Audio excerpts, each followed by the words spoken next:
सात संगत जी प्रेम से कहना धन निरंकार दूंगी। सात संगत जी सदगुरु माता जी की कृपा से आप सभी अच्छे होंगे, सकुशल होंगे। आज दासी आप लोगों के लिए विचार लेकर आई है, एक बनो नेक बनो। सात संगत जी, संसार में जब भी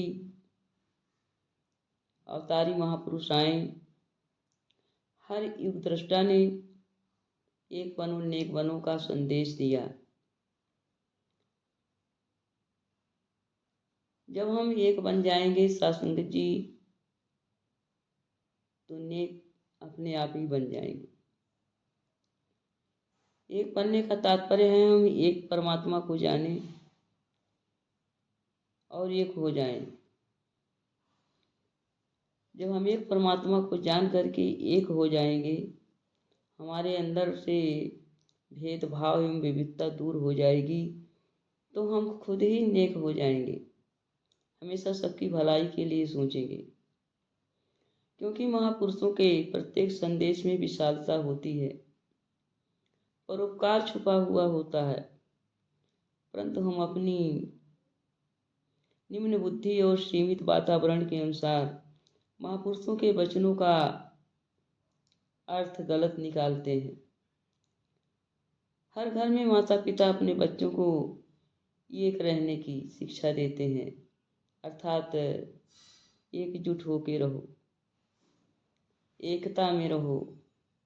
और हर माता पिता की यह इच्छा होती है कि उनका बच्चा नेक बने, इसलिए वह अपने बच्चों को सलाह देते हैं कि बेटा नेक बनो। हर संगठन में एकता पर बल दिया जाता है और नेक बनने के लिए कहा जाता है, मगर हर एक समुदाय अथवा संगठन का एक बनने और नेक बनने से अभिप्राय अलग अलग होता है।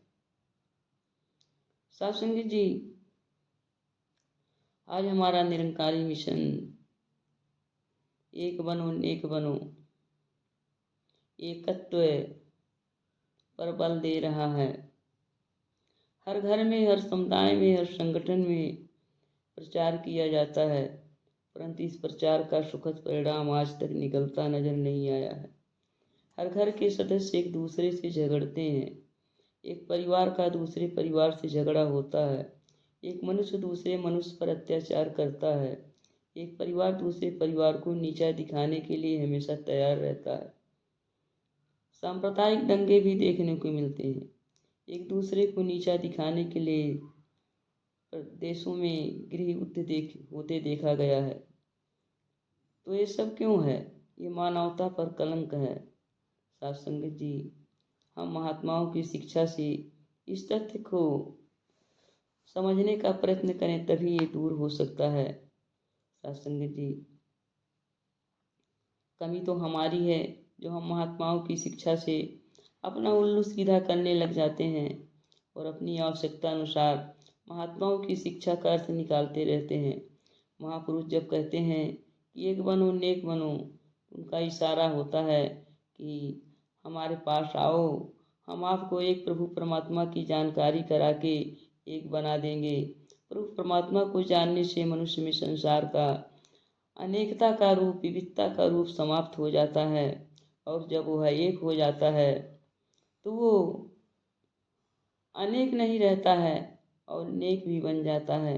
मनुष्य सीमित नहीं रहता, उसमें विशालता आ जाती है। प्रभु परमात्मा का ज्ञान संसार के सारे बंधन और उन सभी दीवारों को तोड़ देता है जो कि बंधन का कारण है, और मनुष्य मुक्त हो जाता है।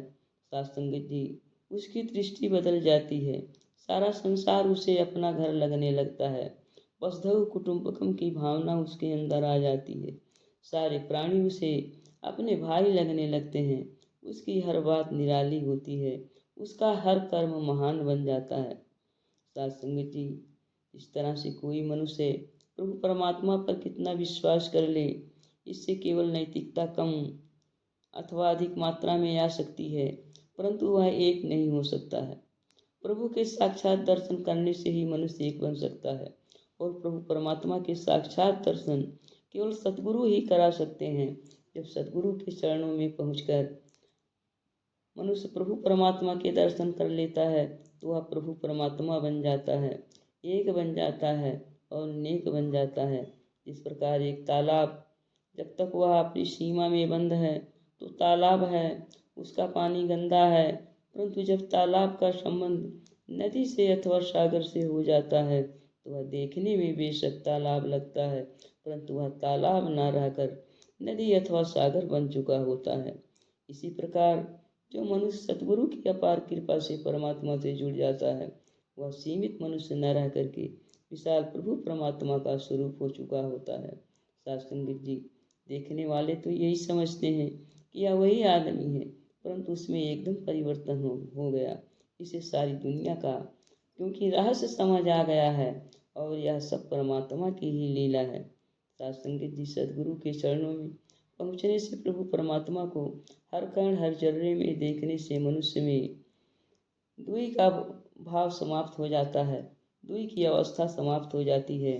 सत्संग जी कभी तो अवतार वाणी में बाबा जी कह रहे हैं, द्वैत भाव कोई तंग कर लेना, जो सत रब पर विश्वास करे, हाथ इसी के सौंपे जीवन, हर पल इसकी आस करे। अर्थात जो परमात्मा पर विश्वास कर लेता है उसको द्वैत का भाव तंग नहीं करता है, परेशान नहीं करता है और अपने जीवन की नैया के डोर को इस परमात्मा के हाथों में सौंप देता है और हर पल इसी के सहारे रहता है। सत्संग जी, जहाँ दुई है वहाँ अनेकता है, जहाँ अनेकता है वहाँ मुकाबला है, ईर्ष्या है, निंदा है, चुगली है, बैर है, विरोध है, शत्रुता है, लड़ाई झगड़े हैं, जन्म मरण है, सुख दुख है, संजोग वियोग है। अर्थात सत्संग जी, इतनी सारी समस्याओं से इंसान को जूझना पड़ता है, लेकिन जब मनुष्य एक परमात्मा को जानकर एक हो जाता है तो वहाँ एक केवल सत्य ही सत्य दिखाई पड़ता है। जहाँ सत्य होता है वहाँ विजय होती है, वहीं रहमतें होती हैं। मनुष्य इस अवस्था में पहुंचकर आनंद की अवस्था में पहुंच जाता है। इस अवस्था में मनुष्य एक बन जाता है और नेक बन जाता है।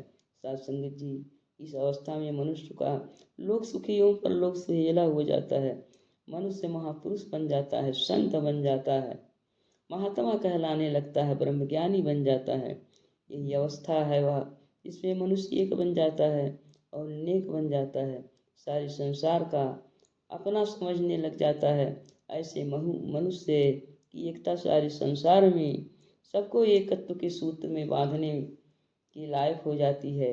और ऐसा संत जो होता है विशाल हृदय वाला हो जाता है, वह हर पल जो है दूसरे के भला के लिए सोचता है, हमेशा जो है एक दूसरे के जोड़ने के लिए परमात्मा से सक्रिय रहता है। सत्संग जी, उसका हृदय इतना विशाल होता है कि वह जो है किसी भी तरह के अवस्था में हो लेकिन वह परमात्मा से दूर नहीं हो सकता है। और जो भी संत जिसके सामने जो भी व्यक्ति जैसे भी जिस रूप में आए उसको अपनाता चला जाता है। ऐसी अवस्था को प्राप्त करके व्यक्ति जो है, मनुष्य जो है एक हो जाता है और नेक हो जाता है। अर्थात पूरे संसार की भलाई के लिए वो कार्य करता चला जाता है। प्रेम से कहना धन्य निरंकार जी।